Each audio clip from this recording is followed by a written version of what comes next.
having different forms and levels of UFO, extraterrestrial, interdimensional and spirit contact from as early as she can remember. And I believe the first one was about 5 years old and it was in New Zealand.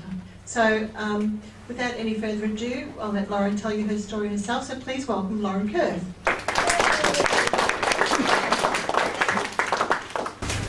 Hello everyone, and thank you all for coming this evening, and thank you to Cheryl for the invitation and all the committee members for their hard work putting on this evening. Really appreciate it. My name's Lauren Kurth and I'm the founder and coordinator for OzECD, which stands for Oz as in Light and Contact with Extraterrestrial Intelligence. I consider myself an experiencer, not an abductee, because all of my contact has been very positive and very uplifting, and has set me on a mission that is really starting to kick off now, which is exciting. I was born in New Zealand. I've been in Australia about 10 years now. My contact started around 4 or 5, I'm not 100% sure. I'm just going by my memories as to that sort of period of my life. My first experience when I was around 4, I was woken in the middle of the night, quite spontaneously in bed, and went to a window to see a UFO, quite bright. It was hovering about 100 metres in the air above some trees across the road. It was also witnessed by hundreds of other people in our hometown, because a lot of the shift workers had just got off at midnight and there were people going home. And that experience didn't last long. It was only what seemed like a couple of minutes, but at the time felt like a long time. And then to see the UFO head off to the east across our local mountain. And that experience set off a course of remembering of my contact. I believe it actually started happening before that. But from that experience, when I woke up in the morning, I started to experience different things. I started to see spirit, seeing energy fields, and having communication with animals, and nature was a big one, which I still have to this day. As a child, I used to know when my contact was going to happen. From a very, very early age, I had a fascination with the stars. My dad used to take me out quite a lot. We rode horses from a very young age and spent a lot of time in the evening putting covers on and just laying on the hills looking at the stars. And I actually always had a feeling that I never really belonged here, which is quite common for contactees, and almost a homesick feeling and a kinship with the experiences that I was having. I used to know when it was going to happen, because I used to get an energy wave, I call it, because it would come across space in a wave, and then a feeling that I can't even quite describe, but I knew I was going to have an experience that evening. A lot of my early experiences would be considered in a dream state, or at least that's how it starts, but I did have conscious awareness at the time what was happening and where I was, and also when I'd wake up in the morning, I'd have experiences. And I had no idea of the time. Obviously, I was a child and probably didn't have a watch. I haven't actually been able to wear a watch since I was about 10 years old. They last barely 2 weeks, and I tend to drain all the energy from them. I would be in what you would call a lucid dream state, and feel like it was a state between going to sleep and waking, which is almost the somnambulistic state, where you go into deep states of sleep. And a light used to come in the room, and it used to come in the form of an orb that then used to expand to fill the whole room, and it was a light, sort of powder blue light that filled everywhere, and it was very bright but not blinding where it was harsh to look at, and it filled the complete space. And then I usually get another 3 orbs, one quite large, also blue, more of an electric blue, more like the colour of my nails. And one would sort of stay as an orb, and then I used to have 2 beings appear. As a child, I never really got to see their face. I sort of saw them from here down. As an adult, I've got to see them, and I believe that they were small greys, about between 3 and 4 foot high. As an adult, I've got to experience some of them. I'm not sure if they're the same, but I'll tell you a bit more about that in a minute. And so the beings would appear, and I'd be awoken and get out of bed, but I was aware that my feet weren't on the ground, as if we were almost floating across the ground. And before I get out of bed, the window always open and the curtains would fly open, and I knew we were going out, and I had a sensation of being drawn out the window and into a big light, which I think may have been lights of a craft. As a child, I thought we were looking at the moon. And when I woke up, all my life I felt very electrical after my experience. So as a kid, I knew they were real, but they were sort of dream state as well, so you don't really know the difference. I had what my grandparents would call imaginary friends and things like that. But as I got older, my experiences from about 4 to 10, when I sort of got older towards 10, I got to remember a lot more things, and I started to, during my waking time, have thoughts or concepts that I became aware of that didn't fit my environment, about the structure of the universe, about gravity, about the sun, which is quite exciting. We had Ray Hernandez here recently, and I shared some of the details of that, and some of the physicists are exploring what I was talking about, which is exciting, because I would.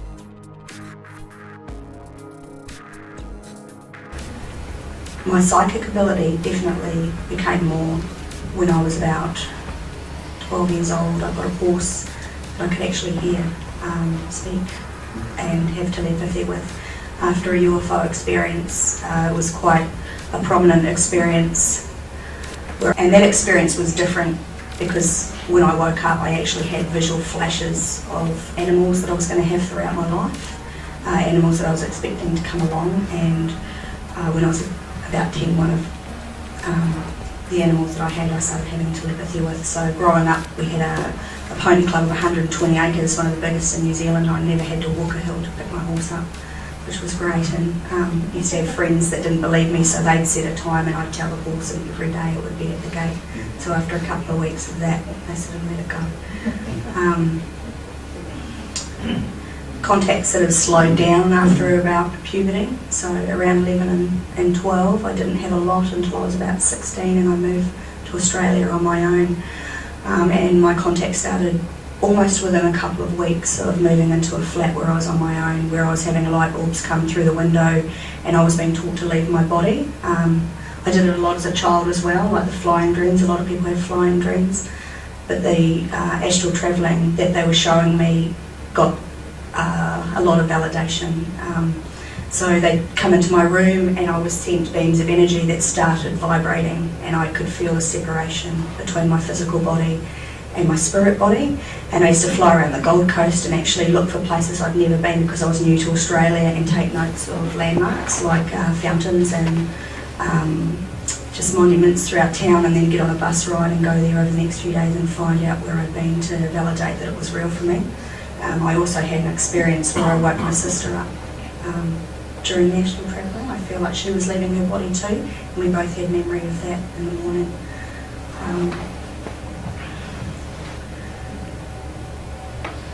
So my contact happened sporadically until I was about 23. So 16, probably a year and a half. I was in Australia, I had a fair lot. And then I went through some personal stuff and actually asked for all my contact to cease, because I was trying to live a normal life. I'd had a child, and some of the experiences, it can get pretty crazy when you're a normal, rational person and you're having these unusual experiences that you realise that other people aren't having, and that you get judged when you speak about it, which was quite difficult. And after I had my second child, how old would I have been? 23. I started to have more and more physical contact. Waking contact as well. I had them with some blue beings that have been with me all my life. That actually physically manifested in 2007. Now, I had a lot of telepathic communication with them as well. The physical contact was more, they'd come as an etheric form, And they were giving me instructions about what I was to be doing with my life, which was to be sharing this experience and a lot more with the world, which we're about to take it to a TV station. It'll be aired in 38 countries. Start filming in about 5 weeks, which is great. Sharing with me things that I needed to learn about and what Contact for Humanity was really about, which is an awakening process that we actually are going through, and a lot of people are feeling it. I get downloads probably every 2 days. I'm getting contact in my sleep. I've come back with multiple marks all over my body.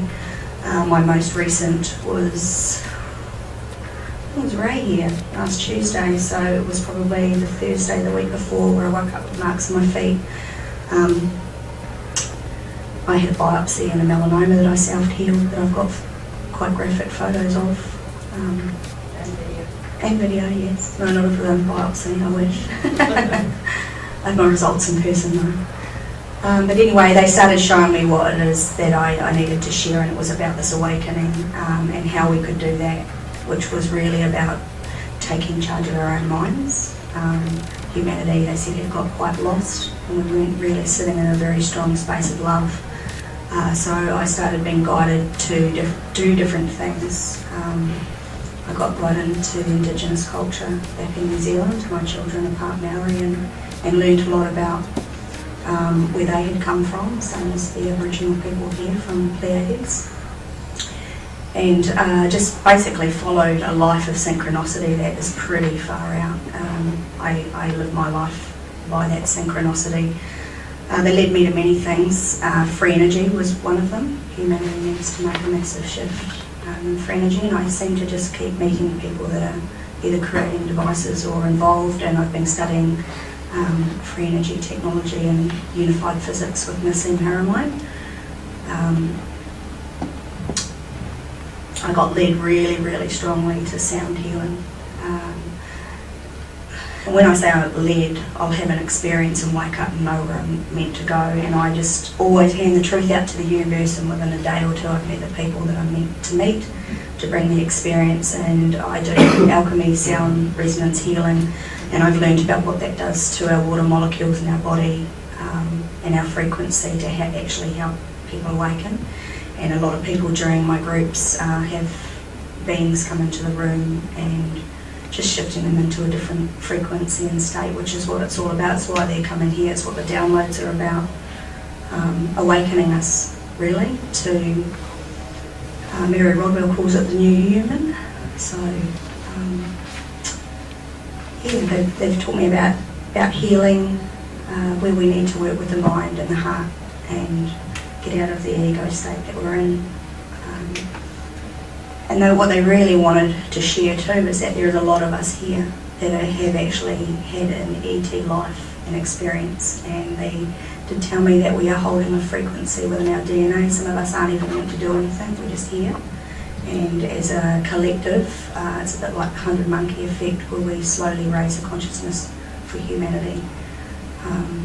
And so a lot of the experiences and people that are absolutely obsessed with this phenomena, and it is a global phenomenon, could be those souls. So that's for them to discover for themselves. But that's definitely who I am, and I knew that at a very young age. Then I was part of them, and I relate very well to them.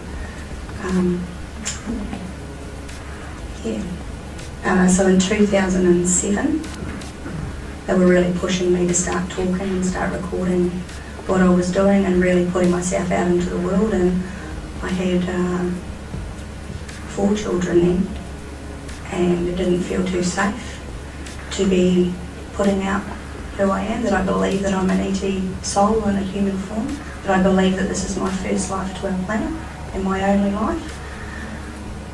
So I asked for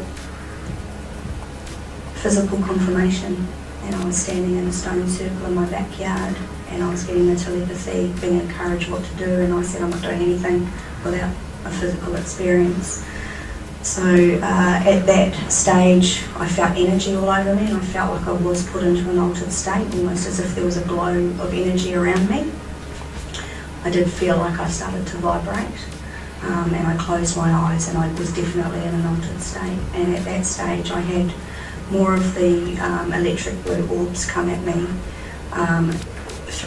They always come in three, the blue orbs came at me, and then like a cluster of orbs, and then that morphed, and it started to look like energy that shimmered as if it was coming off a car, but it had a slight silver light. And I said, that's not physical enough, and I actually had a being pop in who was blue in colour, and he did have the classic elongated head, but he didn't have big black eyes, he actually had Asian looking eyes. And he gave me some instructions that I'm not going to share because they're going in my book. But basically just more of the same, and a lot of the times, apart from downloads, it's encouragement to keep going forward, because I've resisted a long time. I've only really been speaking publicly about this for about 3 years. Was always a bit not very accepted in my family, or definitely not in my friends' circle at the time, which has completely changed now. So this being blipped in, and he only showed himself from about this high up, because he told me he was extremely tall, and that if he was to show himself in full form, it would frighten me, but his energy was very overwhelming. In fact, after the experience, I actually felt sick. And that set off a whole course of different things, to the point where I had a psychiatric assessment to make sure that I was sane. It made living in normal reality quite different, because I was definitely having upgrades, and there were times where I had to go and lay on the earth and felt like I was fitting just to anchor earth in. During some of my upgrades, I've affected a lot of devices. Nexus, my phone would barely last 3 hours, and I tend to drain power sources. But I blew the fuse box in our house about 8 times, and I blew up our stove and a hot water cylinder and a jug and a computer and a laptop. And the electrical car GPS used to tell me I was in Afghanistan all the time when I get in the car. One time I'd had a download. I actually needed to escape for a while, and I took a weekend away from my family and went to Byron Bay, at which I had contact experiences in dream state and lots of sightings of UFOs during the day, which I've actually had hundreds of sightings with witnesses during the day and at night with my children, with family, with friends. And this experience was quite overwhelming. In fact, I had so much energy in the morning, I got up and I ran to the lighthouse, to the point where I actually was sick to let go of the energy. And I thought, what am I going to do? I'm going to have to drive home. And I was feeling very electrical. I didn't want to touch my phone, I didn't want to touch the computer. And I drove home, and I got from Byron Bay to Caboolture, and the energy in my foot that I needed to ground on the earth was so bad. I needed to go and take my shoe off. So I went into the toilet, because I was feeling a little bit ill from the energy, and took my shoe off and actually rubbed my foot where it was wanting to ground. And when I came out, I put my hand under the washer and under the dryer, and it blew it up, and it flames and sparks everywhere, and a couple of people screamed, and I had to run out and get someone to come and put a sign up that it was out of order. And that night, driving home, I've had a lot of people have heard of street lamp phenomena. I've after a sound healing, I used to do a P-Chester, the same light every time, and my then 14-year-old son used to come as my bouncer, because we used to leave quite late at night, and he'd help me carry my big boxes with my sound gear in it, and we'd drive past, and it would turn off every time, and then we'd drive back and we'd turn it back on, and then we'd turn it off. And back then we never used to film it, we used to just think it was funny and a bit crazy. But on the particular night where I'd blown up the hand dryer at Caboolture service station heading north, I blew out 5 street lights, and they didn't just turn off, they actually blew. And I went down to the grocery store in the morning, and there was workers replacing the bulbs. So it's just about high frequency running through the body. And with these experiences, it's changed my life. I've definitely become a more conscious person. I do my best to give back and help people. Changed my lifestyle as far as keeping fit and healthy, and watching what I put in my mouth, and certainly what I think. Our thoughts are very, very powerful. That's something else they've been teaching us about, how human consciousness, we barely tapped into 4%, and when I'm on a roll, I call it, I can almost manifest in an instant, which is the crazy synchronicity that I live my life by. But that's something I do teach people as part of the healing that they gave me, is to take control of their minds and decide what's theirs and what's not, because our brains and are like computers, and they're actually quite controllable, which is why ETs so easily contact us and put us into an altered state. So yeah, my mission in life is to go around and share with people and to offer the opportunity to experience sound healing. And I also take out UFO groups as well, same as Kay. I have my own protocols and way of doing things. But my main mission there isn't to collect photos and video. In fact, we've missed so many sightings going for a camera, and I'm so sick of the battery draining and turning everything off.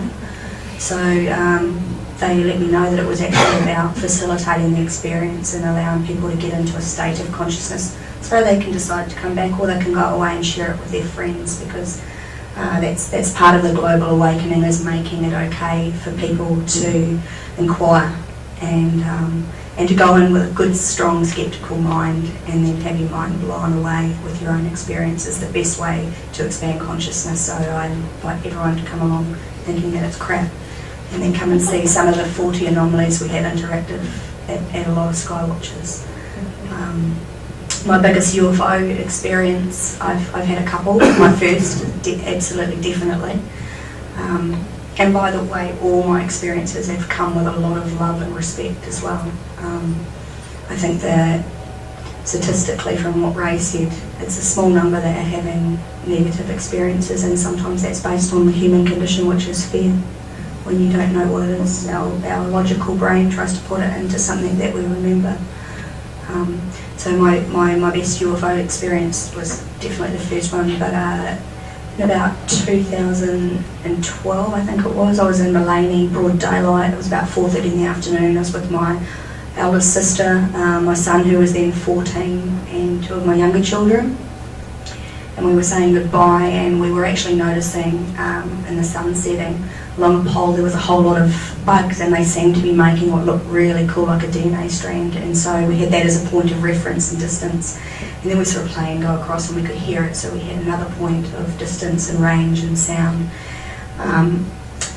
And I quite often get the feeling, or I get a telepathic message to say they are coming across. And this day I just got a feeling, and I said to everyone, look up, and we saw 5 classic, what I now know as a Pleiadian scout disc, come across, and they were fairly close enough, and they were large, close enough that my ex-husband's a welder. I can see what welding looks like and what looked like something that was solid and seamless, and had a brilliance about it that isn't like looking at any metal. It was so bright and luminous, but it's the feeling that you get with that contact. You know, we all felt what I call in a bliss state, where everyone felt very happy and harmonious, and over about probably a minute period, like it was quite long, 5 actually came across, and they sort of disappeared across the neighbour's house. So I climbed up on my Jeep that I had at that time, and they triangulated and disappeared into a flash of light, which I know that that's the ship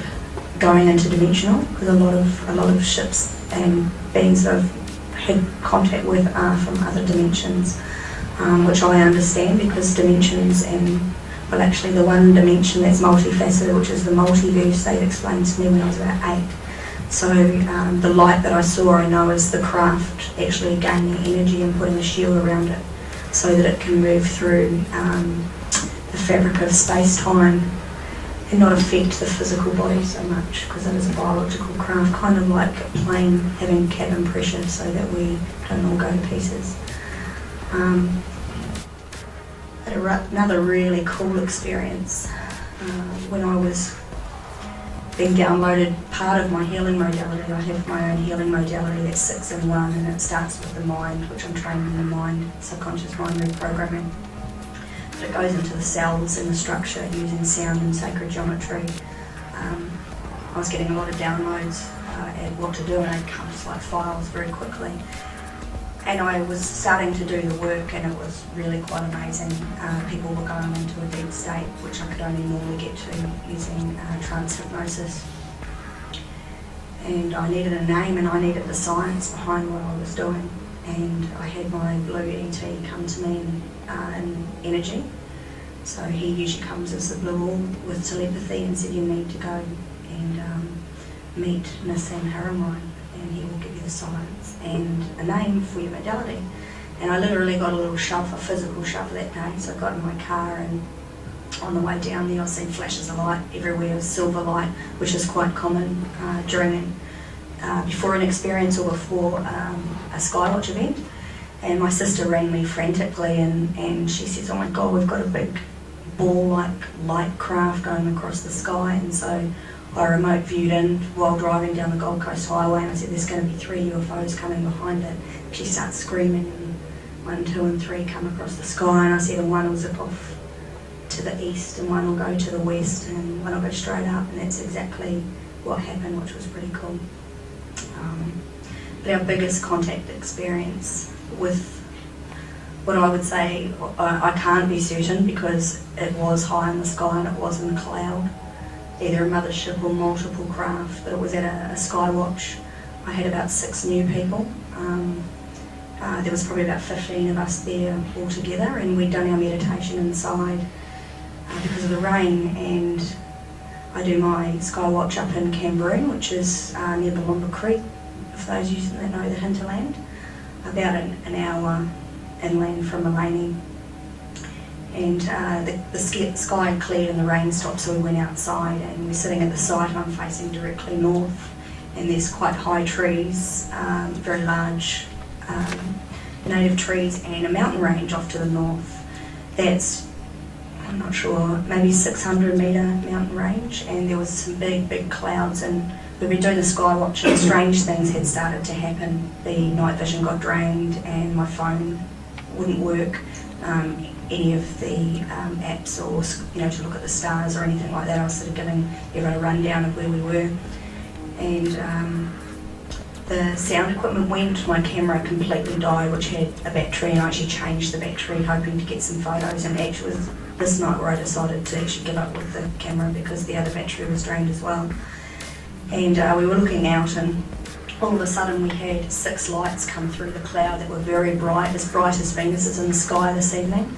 And so there was 5 straight across and 1 up to the left, and I'm signalling the lights and giving a Fibonacci sequence, so 1, 3, 5, 8 and so on. And it started flashing back, and so after a few minutes of that I said to the group, we can all agree that's communicating with us, and everyone agreed. And next minute between, so you've got 6 lights, 3 columns between 2 lights that were a slight orange glow and very cylindrical, popped up. It actually just came straight into view out of the clouds, and they had what looked like an old-fashioned light coil within them, and the energy was flowing from the ground side up and inside this coil. Now we did have lightning off to the east and the west so that we could see what the lightning was doing in the area. And then from the 2 coils, cylinders, 3 massive beams of light that would have gone several kilometres into the atmosphere, traversed the sky, lit the space up like it was daylight. And the interesting thing was how everyone felt. It was quite a chatty group before that, but no one could really speak, and everyone was definitely in an altered state. And I could feel the energy, and everyone could, the energy resonance in our heart, and I feel like that was then preparing us for the next stage of what we were to experience. And that sort of went away, and it was quite funny because no one was really excited. No one really talked about it. We have something that looks like a satellite come across and start powering up, and everyone gets excited, and we're counting and all of that. It's it's quite a light group, even though we take it seriously, but everyone was just different. And then people started saying, do you think someone's up on that mountain with a torch? Do you think they're giving us a light show? And I said, I don't know of a light beam that would be that big or that high, and different things. And so we sort of carried on our night, and because all the gear started, well, the sound gear started to work, nothing else would work. And I had a special tone that was made for me by a composer in 432 Hz called Contact Movement, and he always passes it through me before he puts it out on SoundCloud for sale. And I was testing this piece of music, and he actually gave me 3 pieces, and I couldn't work any of them. And as I'm fiddling away trying to work this out, someone says the lights are back. And at that stage my laser pointer died as well. But the light started out with just lights and they were flickering quite fast, and things started to get rapid, but our vibration shifted, everyone went silent again, because we sort of went back to normal a little bit. Everyone went silent and it came through again, and all of a sudden my stereo turned on, and it would only allow me to play one piece of music, and it was quite a rapid beeping sound. There were tones, so it's and it just got faster and faster, and as that music came on, bam, flips in the 3 coils again with the lights, and the lights actually stayed with the rhythm of this music, which was very fast. You can buy it on SoundCloud. It's called ET Contact Music by Brian Collins, and that was pretty amazing. That experience went on for over an hour and was witnessed by all 15 people, and I have recalled it back to the group in a group setting before, and they agreed with what we saw. That would be the most mind-blowing experience I've ever had. We never even wrote a report, to be honest. We've talked about it amongst ourselves. Everyone was just a stunned mullet. I couldn't sleep for about 2 days. Everyone felt electrical afterwards, which was pretty cool. It was just an amazing experience, but everyone felt in a deep space of gratitude and very heartfelt. A couple of people said they've been guided to become vegetarians since then. Of course, they're all crazy about the stars now.